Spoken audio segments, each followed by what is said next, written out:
Hello नमस्कार दोस्तों। क्यों पड़े हो चक्कर में, कोई नहीं है टक्कर में। आज हम बात करते हैं डॉक्टर एपीजे अब्दुल कलाम के ऊपर।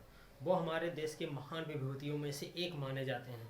उनका जन्म सन 15 अक्टूबर 1931 को हुआ था और वह एक रामेश्वरम के सामान्य परिवार और मुस्लिम वर्ग से आते थे। और उनके पिता एक नाविक थे और वो भी उनमें अपना सहयोग करते थे। और वो बहुत ही पढ़ने में एकदम मिलनसार और बहुत ही महान बुद्धि तार्किक शक्ति के थे। वो कहते थे कि सपने वो नहीं जो हमें सोते वक्त दिखाई देते हैं, सपने वो होते हैं जो हमें सोने नहीं देते।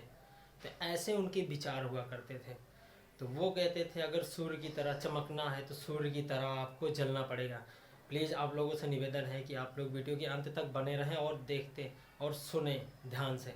तो वो बहुत ही संघर्ष करते रहे और पढ़ाई में बहुत ही अव्वल आए। तो एक बार की बात है, वो अपने स्कूल में जो है एक पंडित जी के लड़के के साथ बैठ के बात करे तो उनकी मास्टर जी आए और उनको चटाक लगाए और बोला कि तू भाग जा, तू मुस्लिम है, तू पीछे जाके बैठ के पढ़। तो उनका कहना था कि विश्व का सबसे या देश का सबसे महान बुद्धिमान बच्चा वो भी हो सकता है जो क्लास की बेंच के पीछे बैठता है।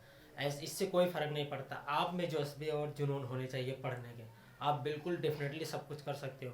तो हमारे एपीजे अब्दुल कलाम अपने हमारे देश के लिए बहुत सारे बड़े बड़े काम किए। उन्होंने मिसाइल मैन ऑफ इंडिया कहा जाता है। और वो अखबार बेच के अपने कठिन परिस्थितियों में उस समय अपने घर का, क्योंकि उनके 10 भाई बहन पूरे मिला के हुआ करते थे घर में, तो वो अखबार बेच के अपना खर्च चलाते थे और पढ़ाई में आगे धीरे धीरे करते रहे। अच्छा, और पढ़ने में बहुत ही तेज़, मिट्टी के तेल में 2 घंटे वो पढ़ाई करते थे और तेल खत्म हो जाता।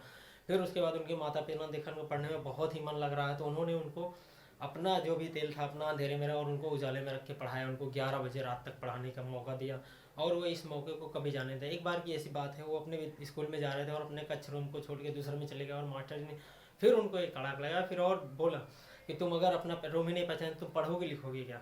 तो वो इतना पढ़ी इतना पढ़ी इतना पढ़े कि उस मैथमेटिक्स में उन्होंने 100 में से 100 नंबर लाया और उनको अवार्ड भी दिया गया। तो ऐसे थे महान एपीजे अब्दुल कलाम। और वो धीरे धीरे करके फिर बड़े टेक्नोलॉजियन साइंस स्कूल में उन्होंने दाखिला लिया और वहाँ अपनी बहन के जेवर बेच के उन्होंने पैसे दिए थे 1000 रुपये, वो वहाँ लेके गए, पढ़े लिखे और काम किए। तो उनको एक प्रोजेक्ट पे काम दिया गया, बोला कि ये नहीं बनाओगे स्कॉलरशिप छिन जाएगी, स्कॉलरशिप छिन जाएगी। ये उनके दिमाग में बैठ गया कि नहीं मुझे करना है। वो 1 महीने का काम 72 घंटे लगातार ना खाए ना पिए ना कुछ भी नहीं, वो करते रहे और ऐसा प्रोजेक्ट बनाया। ला के जब दिखाया तो मास्टर जी की आंखों में आंसू आ गए, क्योंकि उनको पता था कि हाँ ये कर सकता है। उसने 3 दिन में करके दी और उनको स्कॉलरशिप मिली और अच्छे से पढ़ाई लिखाई कर पाए। फिर धीरे धीरे करते करते वो डी आर उसके इसरो के हेड बनाए गए और उन्होंने वहाँ पे PSLV-3 और PSLV लॉन्च किया, जिसे कहते हैं polar satellite launching vehicles, polar satellite system. तो उसको उन्होंने डेवलप किया और वो ले गए 2017 में, जिससे हम 104 सैटेलाइट पूरी दुनिया भर के सैटेलाइट को हमने अंतरिक्ष में भेजा। ये पहला अचीव था भारत का और एपीजे अब्दुल कलाम ही करने वाले थे। फिर उनको मौका दिया गया और वो एक DRDO के भी अध्यक्ष बने, क्योंकि वो DRDO develop research development organization, defence research development organization होता है। तो उसमें भी उन्होंने मिसाइल अपना अग्नि, पृथ्वी, नाग, ये वर्जन बहुत सारे वर्जन एंटी गाइडेड मिसाइल बनाए उन्होंने कृष्ण भगवान के चक्र देख देख के और समझ के। और भगवत गीता में उनका बहुत ही बिलीव होता था। एक बार की बात है, उनको डिफेंस और एयरफोर्स से 2 ज्वाइनिंग लेटर आए तो उन्होंने एयरफोर्स चुना और वो देहरादून गए। वहाँ पे 25 लोगों में से 8 की सीट थी, जिसमें से उनका 9वां स्थान है और वो रिजेक्ट हो गए। फिर वो आए ऋषिकेश, वहाँ लौट के बाबा जी से मिले, उन्होंने उनको भगवत गीता दी और बताया कि आप जिस चीज़ चाहते हो, जिसके लिए बने हो वो आप बनोगे, लेकिन आप ये पढ़ो और उस हिसाब से काम करो अपनी दिशा में। कहते हैं सूर्य की तरह चमकना है तो सूर्य की तरह जलना भी पड़ेगा। तो ऐसे थे, ऐसे सोच के थे एपीजे अब्दुल कलाम। और वो करते गए करते गए करते गए, फिर उन्होंने परमाणु सिस्टम भी लॉन्च किया और 1998 में शक्ति मिशन के नाम से एक परमाणु सिस्टम का भी उन्होंने वो किया। और भारत देश को अनेक प्रकार के अस्त्र शस्त्र 5वें 6वें नंबर पे लाके खड़ा कर दिया भारत देश को। इतने काम करते रहे, एक बार उनकी शादी तय हुई थी और वो काम करते रहे, वहाँ लोग देखते रहे, वहाँ ये नहीं पहुँच पाए और अपना पूरा समय इसमें दिया, जिससे वो फिर बाद में शादी भी नहीं की है। और दूसरी बात, वो 10 साल तक जब शुरू में ESL भी लॉन्च करना था, तो उन्होंने 10 साल परिश्रम किया लेकिन नहीं हो पाया, वो अब सक्सेस हुए। फिर उनके सतीश धवन रेड्डी जो थे उसके अध्यक्ष इसरो के, उन्होंने उनका सपोर्ट किया और वो 1 साल में करके उसको दिखा दिया फिर अचीवमेंट।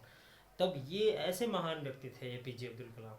और उन्होंने अपने जीवन में बहुत सारे संघर्ष किए, उनके पास बहुत सारी डॉक्टरेट की उपाधियाँ हैं और भारत रत्न, पद्म भूषण, पद्म विभूषण, सारे अवार्ड उनको मिले। और वो 2002 में 2007 तक भारत के राष्ट्रपति भी रहे, first man of India and president चुने गए, 11वें राष्ट्रपति बने थे।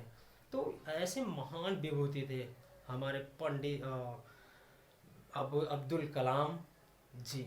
उनको APJ अब्दुल कलाम कहते थे। अबुल उनके परदादा, पाकिर उनके दादा, जैनुअल उनके पिता और अब्दुल कलाम वो स्वयं खुद थे। तो ऐसे उनके चर्चे थे।